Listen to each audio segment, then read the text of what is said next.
If history were taught in the form of stories, it would never be forgotten. Rudyard Kipling. You're listening to Writing Roots, brought to you by Aspen House Publishing. Welcome to Writing Roots. I'm Lee Hull. And I'm Lee Esses. What is your favorite thing about modern science fiction? I'm enjoying the blending of technology and magic. There's like a science behind a magic, but it's being used to fuel and do things that science is limiting mankind as right now. For me, I really like modern sci-fi in the kind of potential that it shows for our future and where the world could go with the technology that's starting to emerge. So much of the technology we're seeing nowadays is a reflection of fantasy, sci-fi back in the day. How many things do we have today that were almost solely based off of things we saw in Star Trek or Star Wars? Oh yeah, nerds grew up watching people with tricorders and then invented the smartphone. I'm firmly convinced that the tricorder is this thing in my pocket right here. Absolutely, I love it. So you've made it through the entire history of the entire world. From the beginning of this month, we're talking about prehistory and how stories helped form humans and who they are, all the way through superheroes, which is the latest new thing that's brought to storytelling. And now we're talking about how humanity sees the future, what the future could be if we accessed our imagination and just became it. So science fiction has always been a look at science and the future. So we talked about this a little bit in our monster fiction and how that was just the very beginning of science fiction as we know it. And then you had science fiction through films and movies. But we're going to really focus on it in this episode. Science fiction, futuristic, and dystopian kind of stories where we're looking toward the future to see what will come. And Star Trek was one of the more hopeful outlooks on this. It was created to show a benevolent society who is now reaching across the entire universe. Then you have more grim looks at the future, something like 1984, where this is what humanity could be if the wrong people start to and get in charge. And then, of course, you have the middle ground. It's not necessarily better or worse, it's just different, like The Giver. On top of science fiction, this idea of dystopian science fiction, you also have dystopian futures like The Hunger Games, where it is kind of a regression in a lot of technology for some people, but other people have a lot of it. So some sci-fi, especially the dystopian versions, you see a lot of the political commentary, like Hunger Games or Fahrenheit 451. These ones don't always take place on Earth, as compared to things like The Time Machine by Wells or The Matrix. These stories are how the storytellers imagine the future to be on Earth, as compared to things like The Giver doesn't take place in this world as we know it by any means. There's something fundamentally unrecognizable about the world. There is no Statue of Liberty covered in ice. So we're blending a little bit with this sci-fi and futuristic, but all of these have similar impacts on storytelling. Especially the dystopian has this new genre emerging of alternate history, the what ifs. I mean, Marvel is currently doing a what if of their own fictional history. What if something in that creation was different?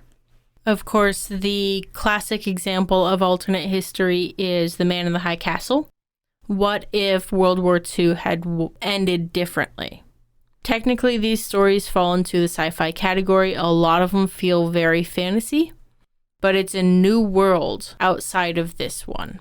A lot of Blade and Terminator. These types of stories are, what if this one thing about the world was different? Here's how the entire world was different. Another impact that these kinds of stories have, especially in the young adult dystopian genre, are female leads. You get a lot of women, teenage girls, becoming the heroes of a story. Prior to this moment in storytelling, a lot of your heroes were male, especially your superheroes. If your superhero was female, she was sexualized big time. With this advent of dystopian type storytelling, especially YA, females are taking the reins and being the heroes, and all the men are kind of taking a back seat. You're also starting to see a bit of youth, someone who is too young to be taking on the burdens of the world, having to be the hero. So this person is 15, 16, 17 years old, and all of a sudden the whole world relies on them. Iron Man, Hawkeye, Black Widow, these characters aren't teenagers by any means. But we have younger and younger heroes in this dystopian type writing. Along with seeing younger protagonists, especially in the YA, because this was very popular in YA, you see the common theme of your chosen one. Your teenager is finding their place in the world and at the head of the rebellion. Rebellion is kind of key for this genre of storytelling. There's a societal struggle against what is normal in order to make your place in the world. Almost everyone graduates from college with a plan of how they're going to change the world, how future generations are going to learn their name. That comes with changing the world at its core. So, in order for that to be seen as a good thing, the world at its core needs to be seen as a bad thing. So, almost all of your dystopian stories take place in a post-apocalyptic where there's no government, or some kind of ultra-controlled government where there's no freedom. You're seeing this government, and therefore the world is the bad guy, and your lone hero standing against them to start the rebellion. On the flip side of this, if you're not going dystopian, if you're just looking at a more optimistic future, you can have closer to Star Trek, where you have the United Federation of Planets that's supposed to be working for the betterment of the universe, for all people. And it's a very kind of utopian idea, at least how Star Trek started. Yeah, it was very important to Roddenberry to make it so the villain wasn't the government.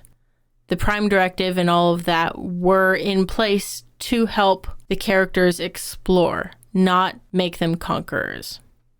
But if your government is the villain, there are a couple of popular options that you might want to choose from. And you'll see a lot of this in this genre, especially dystopian, where you're seeing different kinds of government control. Autocracy is one of the main ones, where you have a single person in complete control over this segment of the world. If you're not going quite so villainous, you could go the technocracy or the scientocracy route, which is where technology and science rule the day, and all of the government's decisions are made by either an AI or the scientifically best option.